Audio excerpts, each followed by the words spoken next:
দেশে শনাক্ত হয়েছে নতুন ধরনের করোনা, আরেক ধাপ বাড়ছে করোনার ঝুঁকি।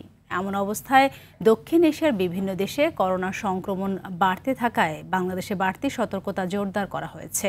সরকার সবাইকে স্বাস্থ্যবিধি মেনে চলতে পরামর্শ দিলেও কারোর মধ্যে নেই সেই সতর্কতা। জনস্বাস্থ্য বিশেষজ্ঞরা বলছেন, প্রতিরোধ ব্যবস্থা গড়ে তুলতে না পারলে বাড়তে পারে ঝুঁকি। সাকিবুর রহমান রিপোর্টে দেখব বিস্তারিত। 5 বছর আগে বিশ্বজুড়ে ভয়াবহ রূপ নেয়া করোনা ভাইরাস ফের নতুন রূপে ফিরে আসছে। গত এক সপ্তাহে 134 জনের নমুনা পরীক্ষায় শনাক্ত হয়েছে 36 জন, আর নতুন করে মারা গেছেন একজন। এমন অবস্থায় প্রতিবেশী দেশ ভারতের বিভিন্ন অঞ্চলে আবারও নতুন করে করোনা ভাইরাসের সংক্রমণ দেখা দেওয়ায় বাংলাদেশ সরকার স্থল, নৌ এবং আন্তর্জাতিক বিমানবন্দরে স্ক্রিনিং সহ স্বাস্থ্য সুরক্ষা ব্যবস্থা নিয়েছে। কিন্তু ঢাকা আন্তর্জাতিক বিমানবন্দরে গিয়ে দেখা যায় কোনো ধরনের ব্যবস্থাই গ্রহণ করা হয়নি।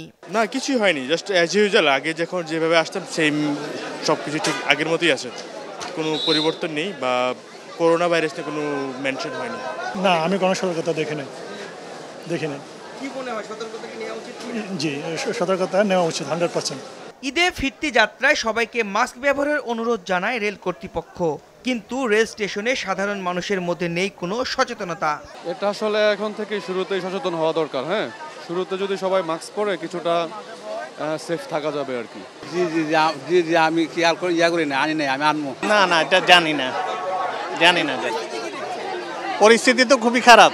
এদিকে মেট্রো রেলের যাত্রীদের মাস্ক পরার অনুরোধ জানালেও বেশিরভাগ মানুষ জানে না এই তথ্য। আবার 2-1 জনকে দেখা যায় মাস্ক ব্যবহার করতে। এরকম কোনো বার্তা আমি দেখিনি এখনো। যদি জানতাম ইনশাআল্লাহ আমি নিয়ে আসতাম। সারা দেশের মানুষের করোনার লক্ষণ আছে এমন সবার করোনা পরীক্ষা করে রোগী বের করে প্রতিরোধ ব্যবস্থা নেওয়ার তাগিদ জনস্বাস্থ্য বিশেষজ্ঞদের।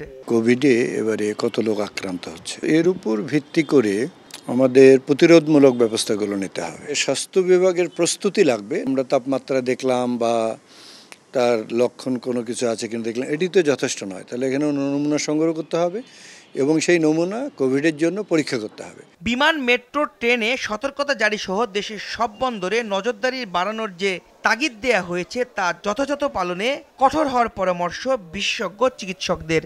এগুলো যদি যথেষ্ট প্রস্তুতি না থাকে তাহলে ওই মুখে মুখে নজরদারি করে লাভ হবে না। সাকিবুর রহমান, RTV, ঢাকা।